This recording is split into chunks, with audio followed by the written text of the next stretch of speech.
और रूस लगातार आक्रामक हो रहा है। यूक्रेन में भीषण हमले किए जा रहे हैं, लेकिन रूस रुकने वाला नहीं। क्रेमलिन ने यूरोपीय देशों पर हमले का प्लान बना लिया है, जबकि इससे पहले ड्रोन घुसपैठ कराकर अपने तेवर जता दिए। रूस उन तमाम देशों को टारगेट कर सकता है जो यूक्रेन को सैन्य मदद कर रहे हैं। अब नेटो में भी रूस की घेराबंदी के लिए नया चक्रव्यूह तैयार किया गया है। अभी यूक्रेन में तबाही का संकट टला नहीं है।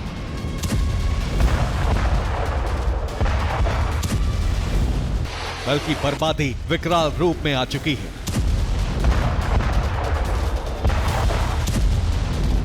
यूक्रेन ही नहीं, यूरोपीय देश भी घबरा रहे हैं।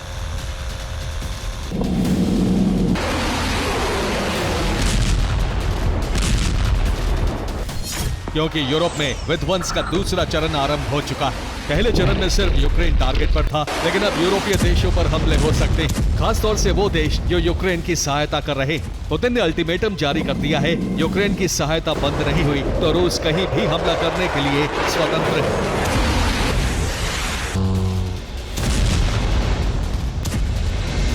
तबाही का दायरा इतनी तेजी से बढ़ रहा है कि अब नेटो को इमरजेंसी मीटिंग करनी पड़ी है। नेटो के सामने सवाल है, आखिर रूस ड्रोन घुसपैठ क्यों करा रहा है?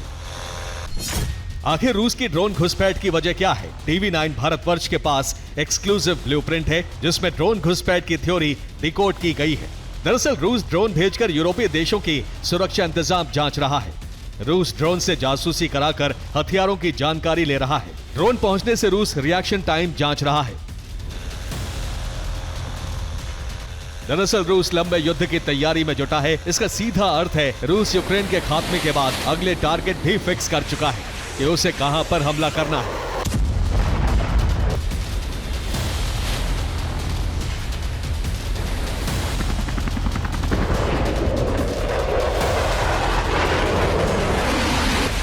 रूस के प्लान की भनक नेटो को भी है। इसी वजह से नेटो यूरोप में सुरक्षा चक्र बनाने जा रहा है, खासतौर से उन देशों में जो रूस के निशाने पर हैं।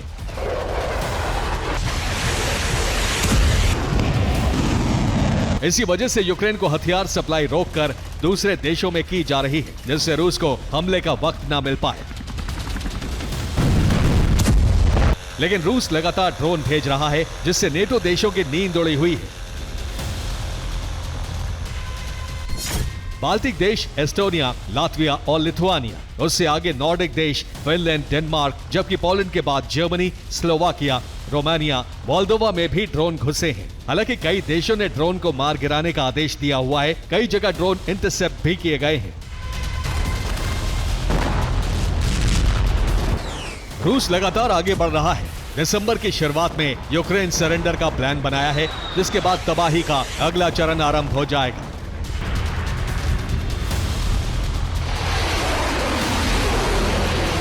यानी यूक्रेन युद्ध यूरोप के लिए सिर्फ ट्रेलर हो सकता है, क्योंकि विनाश की पूरी पिक्चर के लिए रूस ने बाल्टिक से आर्कटिक तक तैयारी की हुई है।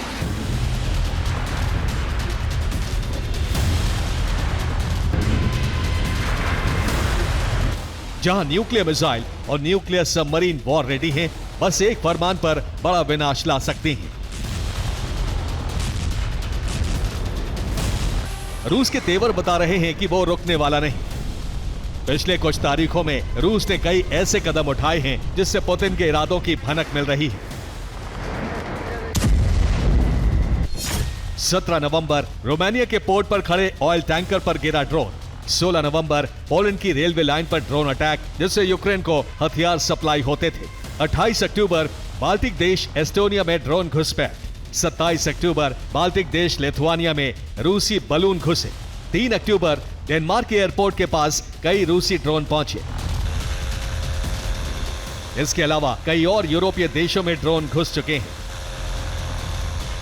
जबकि रूस लगातार वॉर ड्रिल से भी धमकी दे रहा है।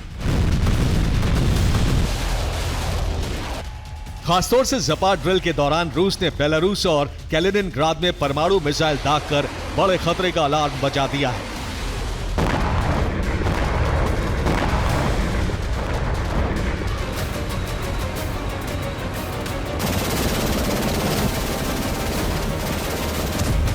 हर दिन किसी न किसी देश में रूसी ड्रोन पहुंच रहे हैं, जिससे कोहराम मचा हुआ है। नेटो ने एंटी ड्रोन सिस्टम रूस के पास वाले देशों में लगाने के लिए कहा है। ड्रोन घुसपैठ का बड़ा असर हुआ है। रोमानिया ने बॉर्डर पर इमरजेंसी का ऐलान कर दिया है। पोलैंड ने रूसी दूतावास को बंद कर दिया है। जर्मनी ने बॉर्डर पर एंटी ड्रोन सिस्टम तैनात किए हैं। फ्रांस न्यूक्लियर अम्ब्रेला बनाने जा रहा है। ब्रिटेन रूस पर हमले के लिए यूक्रेन को इंटेलिजेंस इनपुट दे रहा है। इसके अलावा यूरोपीय देशों में 10 लाख सैनिकों की तैनाती की जा रही है, जिससे रूस के हमले रोके जा सके। खास तौर से बाल्टिक और नॉर्डिक देशों में डिफेंस सिस्टम के अलावा बॉर्डर पर बॉम्बर्स लगाए जा रहे हैं, जिससे रूस पर तुरंत पलटवार किया जा सके।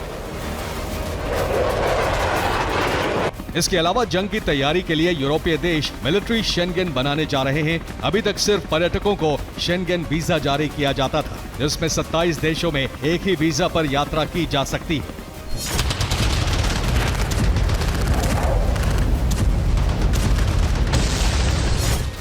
इसी तरह मिलिट्री शेंगेन बनने से अलग अलग देशों के सैनिक किसी दूसरे देश में एक ही वीजा पर जा सकते हैं। इससे रूस की घेराबंदी तुरंत हो पाएगी।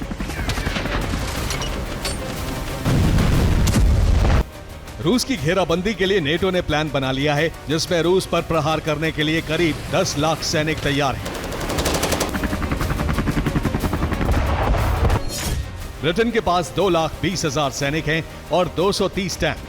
फ्रांस के पास 2 लाख सैनिक और 222 टैंकों की बटालियन है। जर्मनी के पास भी 1,80,000 सैनिकों की फौज है और 330 टैंक है। पोलैंड के पास 1,70,000 सैनिक और 800 से ज्यादा टैंक मौजूद हैं। नॉर्डिक देश स्वीडन के पास सिर्फ 30,000 सैनिक और 120 टैंक हैं। इससे आगे फिनलैंड के पास 20,000 सैनिक और 100 टैंक हैं, जबकि नॉर्वे के पास 25,000 सैनिक और सिर्फ 50 टैंक हैं। डेनमार्क के पास 18,000 सैनिक और 40 टैंक, जबकि बाल्टिक देशों के पास 37,000 सैनिक और 38 टैंक हैं, जिनसे रूस पर हमला किया जा सकता है। नेटो ने यूरोप में नई युद्ध नीति बनाई है। नेटो पूरे यूरोप को बैकअप के रूप में इस्तेमाल करेगा। यूरोप में सैन्य ठिकानों पर हथियार पहुंचाने शुरू कर दिए गए हैं। साथ ही अपने न्यूक्लियर बेस भी वॉर रेडी किए जा रहे हैं।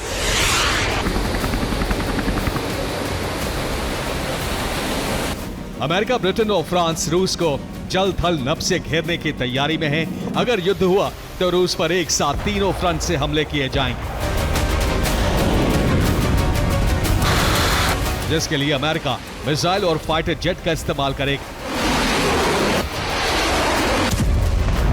यानी अमेरिका युद्ध में उतर सकता है, जबकि जमीन पर यूरोपीय देशों की सेना एकजुट होकर हमला करेगी,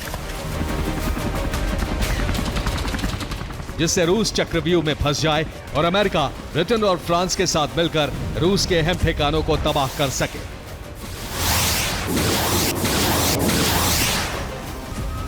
ब्यूरो रिपोर्ट, TV9 भारत।